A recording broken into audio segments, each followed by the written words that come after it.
Welcome back to Casual Bias Rugby. This is the official match review for the Bledisloe Cup game between the Wallabies and New Zealand. We're doing this video a bit differently. I'm going to make a video after the first half, watch the second half, make a video after the second half. So, let's get into it.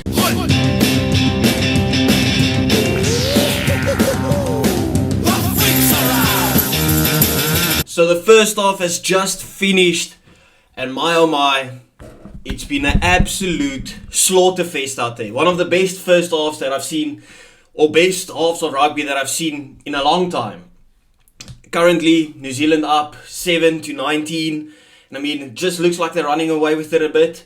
But I mean, you've got to give credit to the defense of Australia. They've been absolutely brilliant when it comes to defending in their own 22.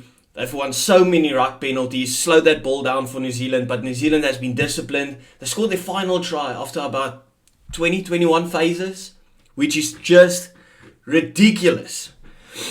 But let's go into it minute for minute. I mean, 3 minutes into the game, Tate McDermott gets the ball 5 meters out from his own goal line, gets absolutely steamrolled.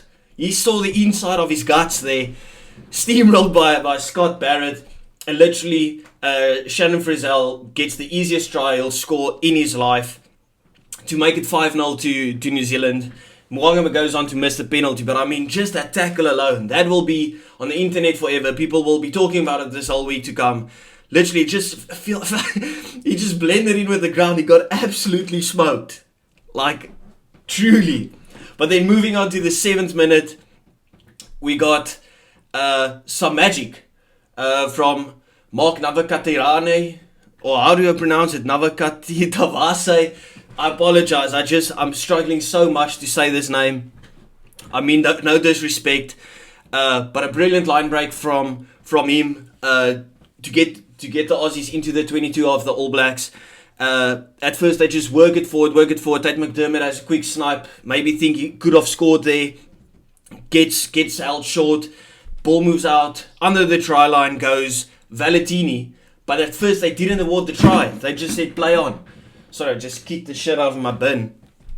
Play on, go on to the wide hand side. Kurabeti's in the corner, but the try's disallowed because his arm was in touch. But then they went back and they saw that Rob Valentini actually scored under the post to make it 7-5.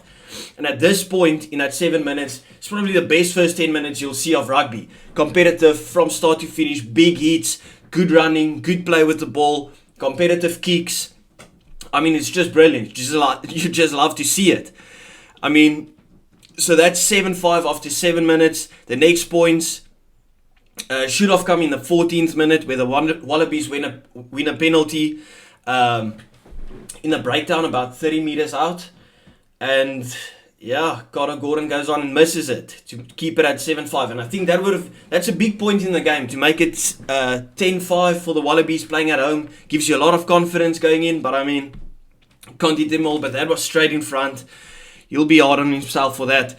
Moving on to the 26th minute, and this is where the controversy comes in. Talia takes a quick tap 5 meters away and goes on to score, but there's no try awarded, because they say he didn't take the tap. In my opinion, that just looked like a normal quick tap and he scored under the post, which is very, very odd.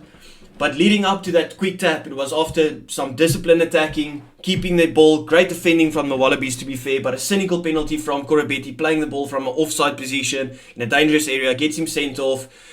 But because he didn't tap the ball, the try's not awarded. The scoreline stays at 7-5. But Australia get the 5 meter scrum. So, I mean, it's just a total shithouse to be honest with you. But then in the 34th minute, finally the pressure of the All Blacks comes through. Cody Taylor gets the line out, 5 meters out, driving ball, just goes on. And Richie Mo'unga converts it from the sideline to make it 7-12 to the ABs. Moving on to the 36th minute, Alan Alatua goes off injured, the captain of the team. I really hope for the best for him. I hope this isn't too long of an injury, but it is on his knee. So it could be an ACL, MCL, meniscus, whatever. I hope it doesn't take him out of the World Cup. He's a crucial player for the Wallabies. He had a decent game so far. So Tupou is the man replacing him at the moment, but it is not looking too good for the man. In the 38th minute, All Blacks gets held up after some very good attacking rugby. Mark Talia did very well to get them 5 meters away, disciplined attacking, but they get held up. And I hate this rule where a ball gets held up and it's a goal line dropout.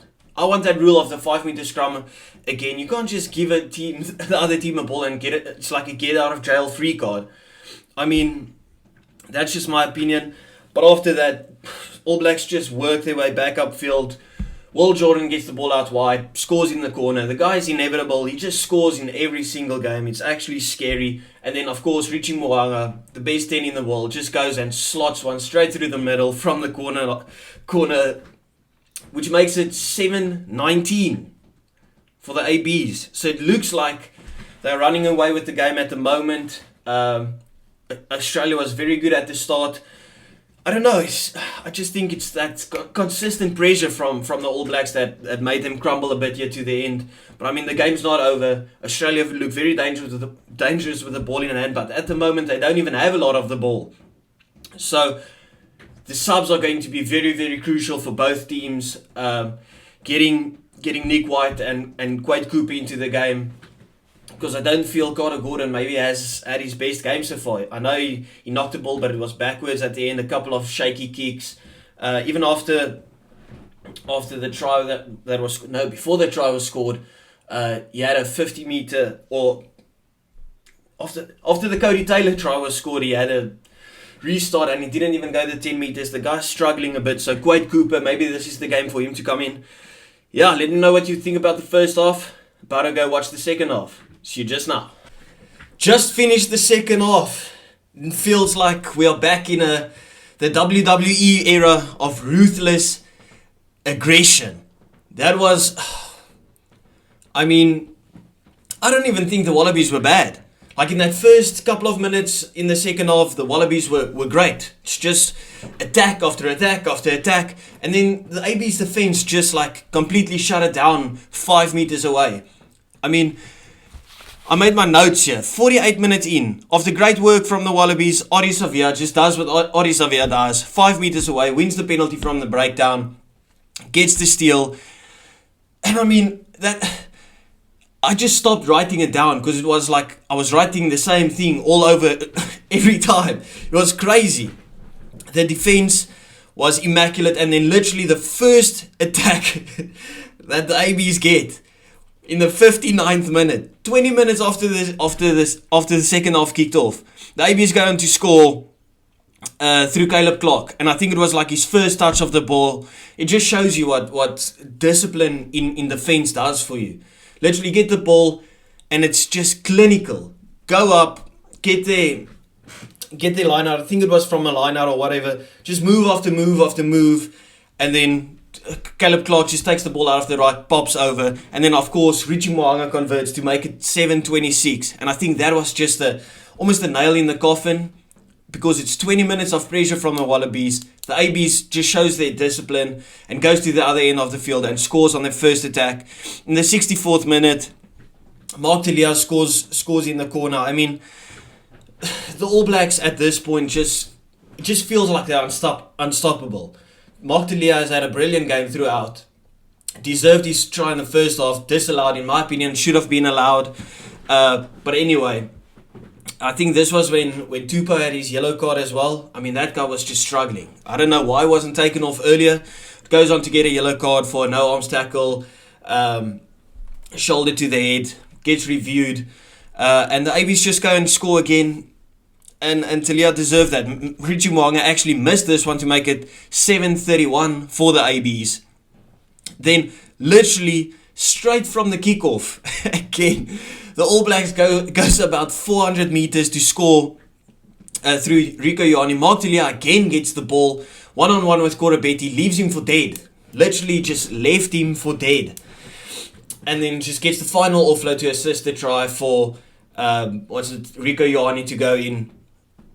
And of course, Richie Mo'unga pops it over to make it 7-38. And the game's already done and dusted there. 2 tries in quick succession. And then just to...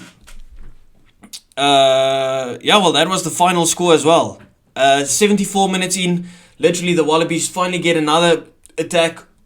The Wallabies looked good on attack, to be honest. Quite Cooper chips it over. Kellaway gets the ball. I think it's Kellaway that gets the ball. Can't remember now. Literally, Will Jordan makes the tackle, gets the ball back immediately. And then Richie Mo'unga says, I can do one better. I'll chip and chase. Boom, whacks it down the middle of the field. It's a foot race between him and Korobeti. Slight shove. I mean, it's the slightest of pushes you could ever get. Korobeti goes over the ball. Mo'unga gets it and scores under the post. I would hate it if one of the box tries gets ruled out like this. He scores under the post, ruled out because he gave him the push. And I mean, that's the final score as well, 7-38. Now this might sound weird, even though the ABs dominated a lot of the game. They showed great defense. I think the Wallabies could still go out of this game with the head held high. I mean, they had a lot of chances. They just weren't clinical enough. But is it down to being clinical? I think the All Blacks were just that good in defense. Any other team that aren't that good at the breakdowns would never have won the penalties that the ABs won. So I just think you have to give credit to the All Blacks defense for what they could have put up. And I just think after defending that much in the first 24 for the Wallabies, they just couldn't help it, and they just conceded tries at the end. But I mean, it was brilliant from start to finish. A clinical performance from the ABs, really showcased the class.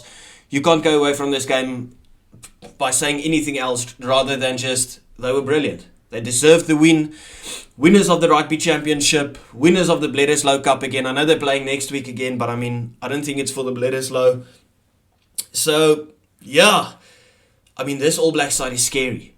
Very, very scary. Since that coaching changes have come in, they've been absolutely brilliant. I'm very much looking forward to the World Cup coming up, seeing some upsets. People are writing off New Zealand against France and stuff, but they are looking beautiful. I'll see you next time. Thank you for watching.